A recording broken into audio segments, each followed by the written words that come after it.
Hello, everybody. We should be live now. So, welcome to our weekly live stream. Please let us know if you can hear us, see us, if everything is working well. We're gonna leave about a minute or two for everybody to join in.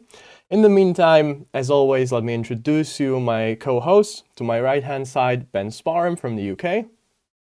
Hey guys. Under me, Bruno Perinelli, our mentor from Argentina. Hi there. And to his right-hand side, we have Jake Torres from the Philippines. Hello, everyone. In the meantime, while we have people joining in, how are you guys doing today?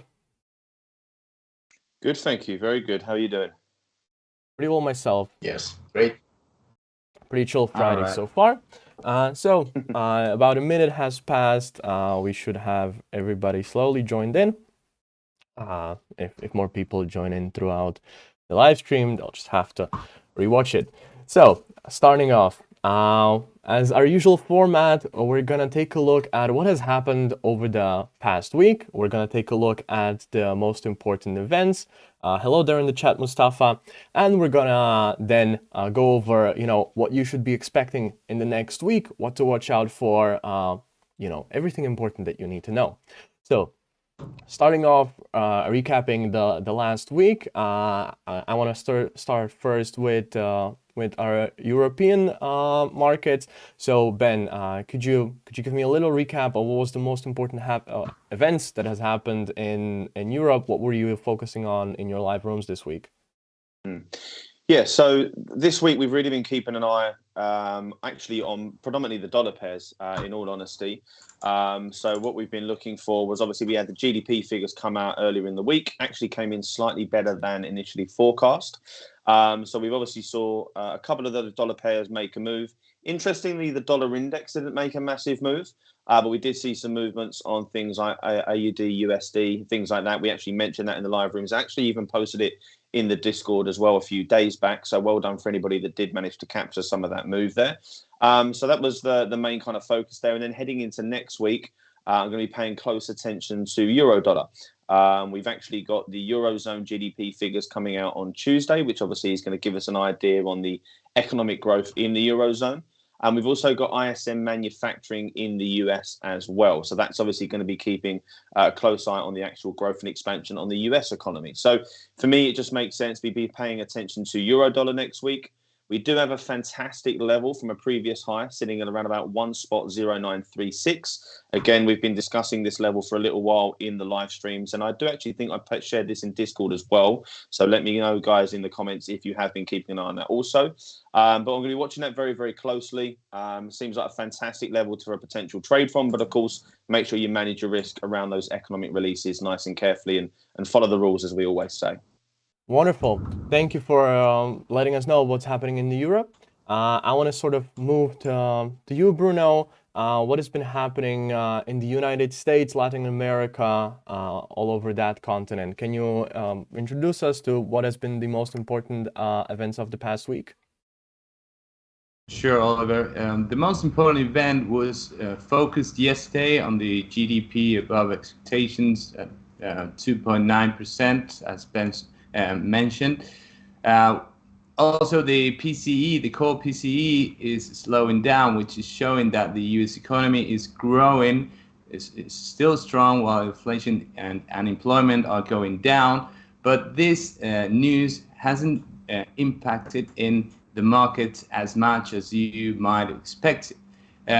So we're seeing in the live rooms that the dollar, the safe haven dollar, is bottoming now, and it seems to the euro dollar is in particular seems to be topping at 1.091, 1.095.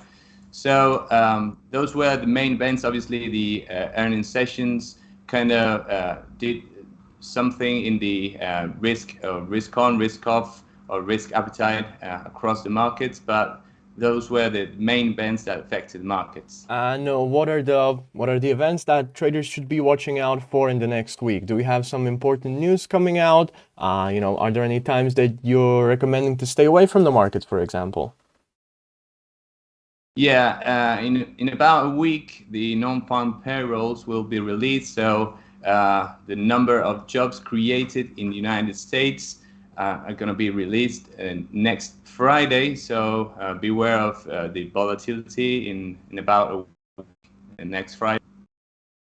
Wonderful. So I'm sure that that's going to make for an exciting live room session. It always does, non-farm payroll. So we're definitely going to be posting, our mentors tips on our Discord. Those of you who are just following us on YouTube and you don't know, we have created a new Discord channel when you can, get daily tips, tricks, and information from our mentors. So definitely go check that out. Moving forward, Jake, the last continent we haven't mentioned, so our Asian zone, what were the events of the week? Number one, the most interesting event is of course, the release of the CPI from Australia, which we get a solid numbers from the CPI across the board, and two metrics are even higher than the maximum expectation. And out of that release, we posted actually a trading idea out of that economic news from the AUD. We posted, and I posted it in of course, in our Discord server, and that's number one. And the number two is the just today during the Asian session, which is the CPI, the Tokyo CPI in Japan, which we also saw very solid numbers versus the forecast. And that is just adding to our bullish outlook for the yen in the medium term. And of course, during our live stream, we continue to track the Swiss franc versus the yen to the downside. And what is interesting here is what is a very solid support here that we want to see to be broken is the 140.50 support level, psychological level. So we saw here that it is making a sideways movement, hard to break this 140.50. Now the break of this support level is very important for us to watch for this pair. Wonderful. And what are you going to be mostly focusing on in the next week? As you said, the Swiss franc, Japanese yen. Anything else that traders should be watching out for from you in the next week?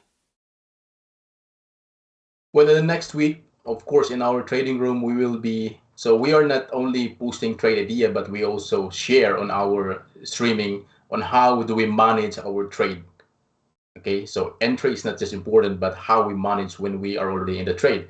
And the event to watch next week is during the Asian session is the unemployment rate from the New Zealand. Wonderful.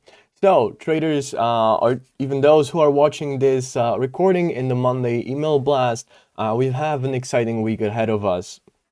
We have a bunch of important news coming out, so watch out for. Stay tuned in our Discord channel where you're gonna get the latest news from our mentors, and we're gonna leave you with that. Thank you for watching today, and we wish you all the best in the next week, and we'll hopefully speak to you soon again. Have a great one, guys. Thank you.